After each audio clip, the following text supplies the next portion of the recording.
Now I'm kicking it with Pound the Low once again.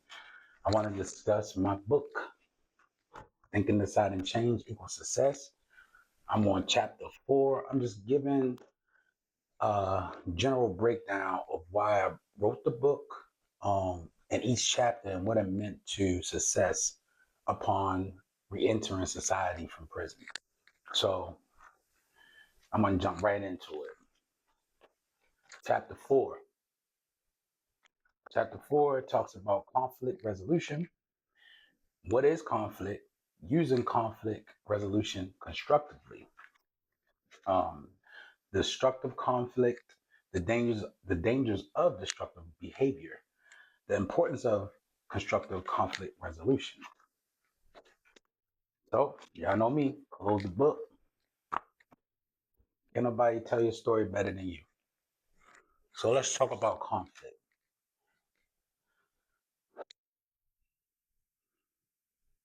Conflict separates demons from angels, literally. It's like when you talk about conflict, what does it mean to you? Because conflict looks different to everyone. It looks different to everyone. And how we handle conflict also looks different to everyone.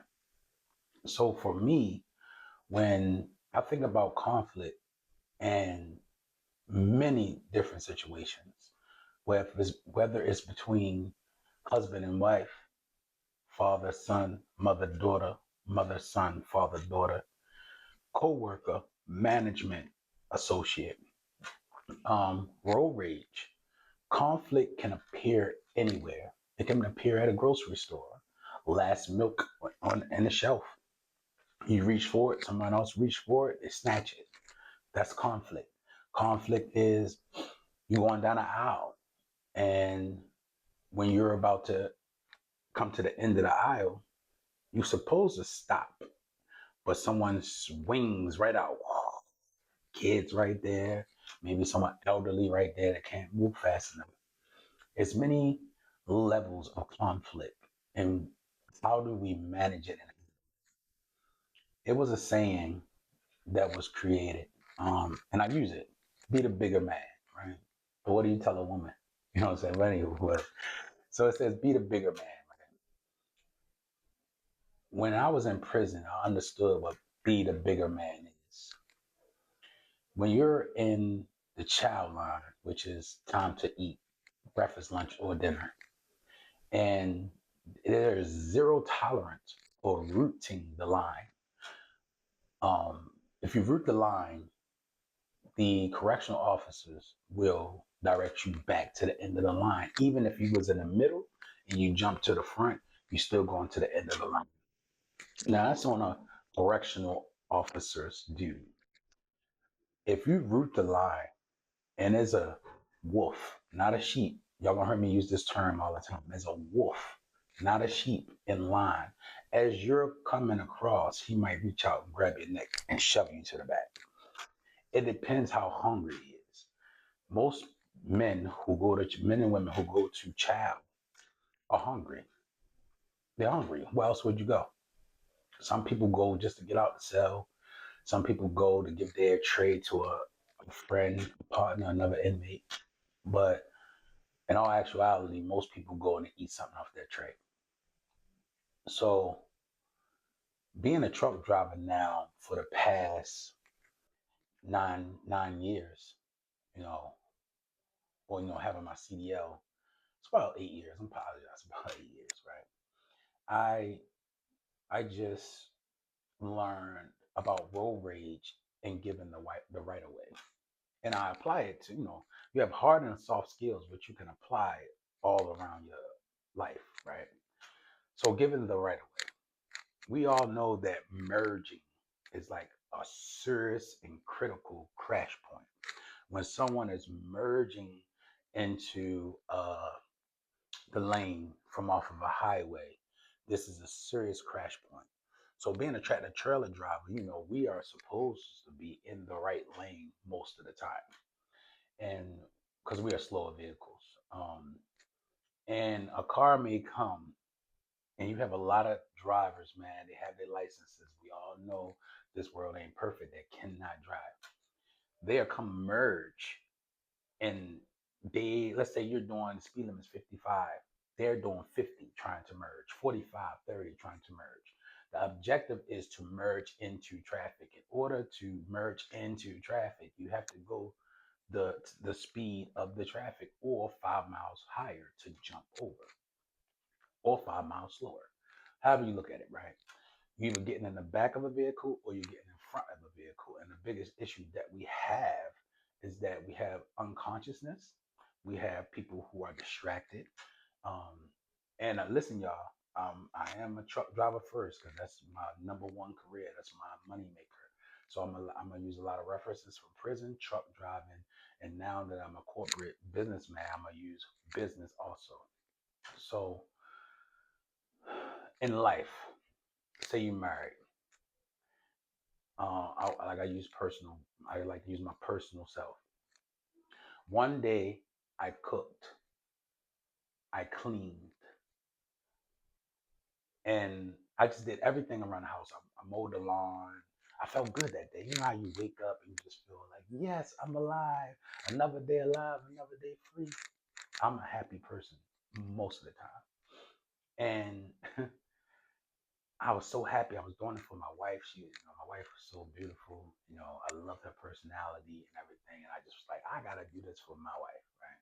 I want her to come home, relax, put her feet up, and just do whatever she want to do. Go out, work out at the gym, hang with the kids, whatever she want to do.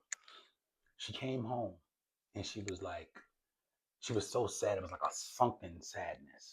And I was like, "What's wrong, baby?" She's like, well, we call each other honey. So I said, "What's up?" I was like, "What's wrong, honey?" And she was like, nothing.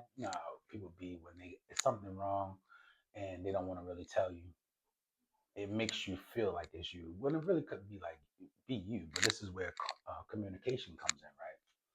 So she was like, nothing. And I was like, it's got to be something, honey. You're not smiling. You hugged me, but it was like a droopy hug. And she was like, and she sighed, and I was like, "Is it work?" She was like, "No." I was like, "What's wrong? Car okay?" She's like, "Yeah." So I'm just throwing out stuff. Why we adults? So adults should be adults and just say what it is. But you can't force people. Like I'm a King Sagittarius, right? And when that fire set, that fire is set. I'm gonna be so blunt with it, right? Just so you know, I love to communicate. And finally, I got her to say what she needed to say to me was pull back. Um, she said, "You act like the man and the woman too." Now, it broke me, right? Because I'm like, dang, you know how many women want a man that know how to cook, know how to clean, and go to work, and pay bills, and go to school, and da da. I think I'm elite.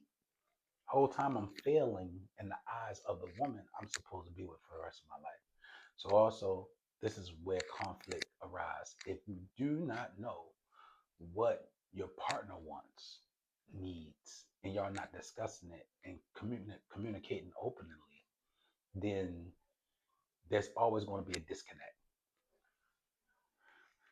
Our children, we really don't know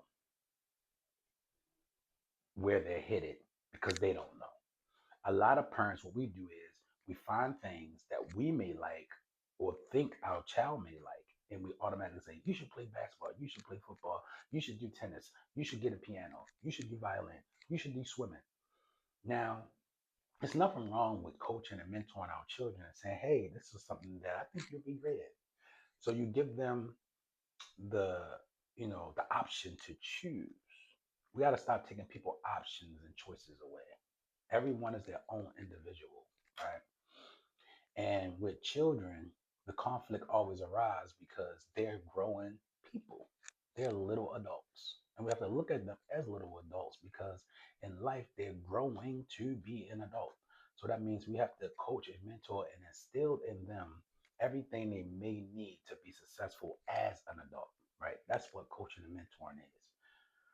If you're an entrepreneur, such as myself, then you know the barriers, the hurdles, and the setbacks that come with being an adult. And one of the major growing pains that people don't talk about enough is being lost. A lot of us are lost in life trying to figure out where we can go, what fits us, and what we may love and not like. So, coworkers, famous, whether it's a parking spot, whether it's I'm working at the same job as my wife, and this guy keep hitting on my wife or looking at my wife, or this woman keep looking at my husband, and you know, this the normal co-working issues. No one really takes in perspective of what goes on in the workplace, and with the workplace, we spend more time at work than we do at home consciously. Meaning, the average American in America works between 12 and 16 hours. Tough, right? That's tough. You have 24 hours in a day. If you subtract 12 from that 24 work, just work. We're not talking about your commute to work. We're talking about just work. You take another 20 to 30 minutes to get there and back. We're talking about another hour because you might stop and want to get something to snack or something. And we're talking about 13 hours gone out of 24 hours. Doctors prescribe 8 hours of sleep. So we're going to use that. Let's just say you get sleep. We all know most of us don't even sleep 4 hours a day. But let's add the 8 hours. How much time you got left in a day? Eight, 8 plus 12. What's that? That's 20 hours. You have 4 hours to spend with your family, friends, personal. And then you still got to add eating, showering, bathroom time, workout time. It saddens me. It saddens me that in life, in this lifestyle that we have to have something called time management. And it's important. Why? Because that's one of the greatest parts of conflict. Not even knowing if you're coming or you're going. 4 hours out of a day, is that a marriage? 4 hours out of a day, is that a parent? We have to ask ourselves, right? Are we losing that commitment to spirit and heart opposed to materialistic gains? But that's another topic in itself. So constructive criticism and constructive conflict resolution. From my own from my own uh, trials and errors, right? Sit down as a family,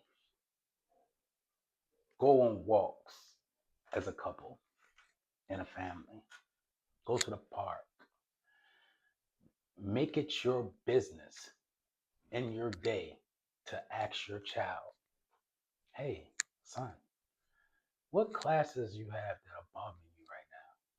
How do you feel you're doing at school right now?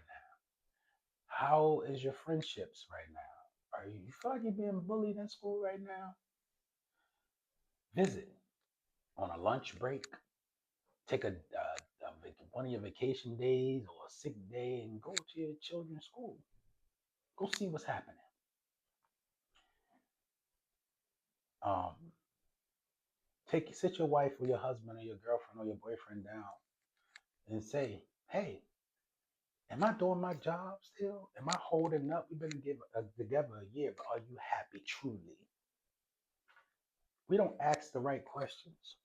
We don't talk about the right things, and it saddens me because I believe in love.